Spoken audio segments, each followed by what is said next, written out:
ಇವತ್ತು ಬಹಳ ಅದ್ದೂರಿಯಿಂದ ಬಾಬಾ ಸಾಹೇಬ್ ಅಂಬೇಡ್ಕರ್ ಅವರ 135ನೇ ಜನ್ಮದಿನವನ್ನು ಆಚರಿಸ್ತಾ ಇದ್ದೇವೆ. ಡಾಕ್ಟರ್ BR ಅಂಬೇಡ್ಕರ್ ಸಮಾಜ ಅಭಿವೃದ್ಧಿ ಸೇವಾ ಸಂಘ ಬೆಂಕಟ್ಟಿ ತಮ್ಮೆಲ್ಲ ಸಹೋದರರನ್ನ ಒಳಗೊಂಡಂತೆ ಹಿರಿಯರ ಮಾರ್ಗದರ್ಶನದಂತೆ ಈ ಕಾರ್ಯಕ್ರಮವನ್ನು ಆಯೋಜನೆ ಮಾಡಿದ್ದಾರೆ. ಹಾಗಾಗಿ ವೇದಿಕೆ ಮೇಲೆ ಆಸೀನರಾಗಿರ್ತಕ್ಕಂಥ ಈ ಸಂಘಟನೆಯ ಅಧ್ಯಕ್ಷರೇ ಹಾಗೂ ಅತಿಥಿ ಮಹೋದರರೇ ಹಾಗೂ ಹಿರಿಯರೇ, ಸಹೋದರ ಸಹೋದರಿಯರೇ, ಮುದ್ದು ಮಕ್ಕಳೇ, ನನಗೆ ಈ 3 ವಿದ್ಯಾರ್ಥಿಗಳು ಕಂಡ್ರೆ ಖುಷಿ ಎಷ್ಟಾಯಿತು ಅಂತಂದರೆ,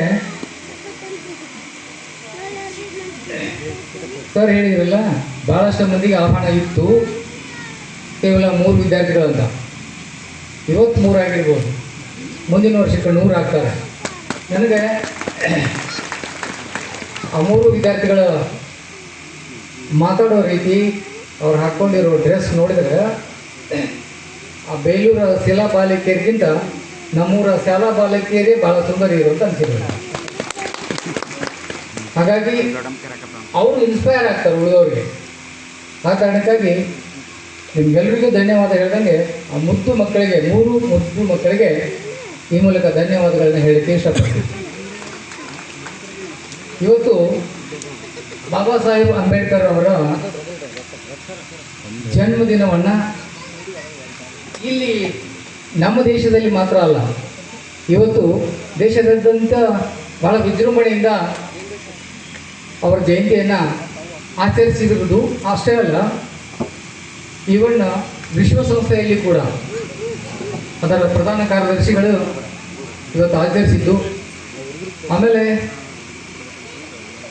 ಈ ಸಾಹೇಬರು ಕೇಂಬ್ರಿಡ್ಜ್ ಮತ್ತು ಕೊಲಂಬಿಯಾ ವಿಶ್ವವಿದ್ಯಾಲಯದಲ್ಲಿ ಇವತ್ತಿನ ತನಕನೂ ಅಲ್ಲಿ ಎಲ್ಲೂ ಆಚರಿಸಲಾದಂಥ ತಮ್ಮ ವಿಶ್ವವಿದ್ಯಾಲಯದಲ್ಲಿ ಇವರು ದೊಡ್ಡ ದೊಡ್ಡ ಸ್ಟ್ಯಾಚ್ಯೂಗಳನ್ನ ಇಟ್ಕೊಂಡು ಅಲ್ಲಿ ಪೂಜೆ ಇವತ್ತು ನಡೆದು ಹೋಯಿತು. ಆಮೇಲೆ ಆ 2 ವಿಶ್ವವಿದ್ಯಾಲಯದಲ್ಲಿ ರೆಕಾರ್ಡ್ ಬ್ರೇಕ್ ಮಾಡಿದವರು ಇವತ್ತಿನ ತನಕ ಇಲ್ಲ. ಸುಮಾರು ಬಾಬಾ ಸಾಹೇಬ್ ಅಂಬೇಡ್ಕರ್ ಅವರು 52,000 ಪುಸ್ತಕಗಳನ್ನು ಓದಿದ್ದು ದಾಖಲೆ ಇದೆ. ಅದನ್ನು ಯಾರು ಇವತ್ತಿನ ತನಕ ಮುರಿದಿಲ್ಲ. ಹಾಗಾದ್ರೆ ಆ ರೀತಿ ಓದಲಿಕ್ಕೆ ಕಾರಣ ಏನಾಗಿರಬೇಕು? ದಾಖಲೆ ಮುರಿಯಲಾರದಂಥ ಪರಿಸ್ಥಿತಿ ಅವ್ರಿಗೆ ಏನಿತ್ತು ಅಂತಂದರೆ ಅರ್ಥ ಮಾಡ್ಕೋಬೇಕು. ಇವತ್ತು ನಾವು ಒಂದಿಷ್ಟು ಫುಲ್ ರೆಡ್, ಬೆಳೆ ರೆಡ್, ಒಂದಿಷ್ಟು ಬಿಳಿ ಶರ್ಟ್ ಹಾಕೊಂಡು ಬಂದೀವಿ ಅಂತಂದರೆ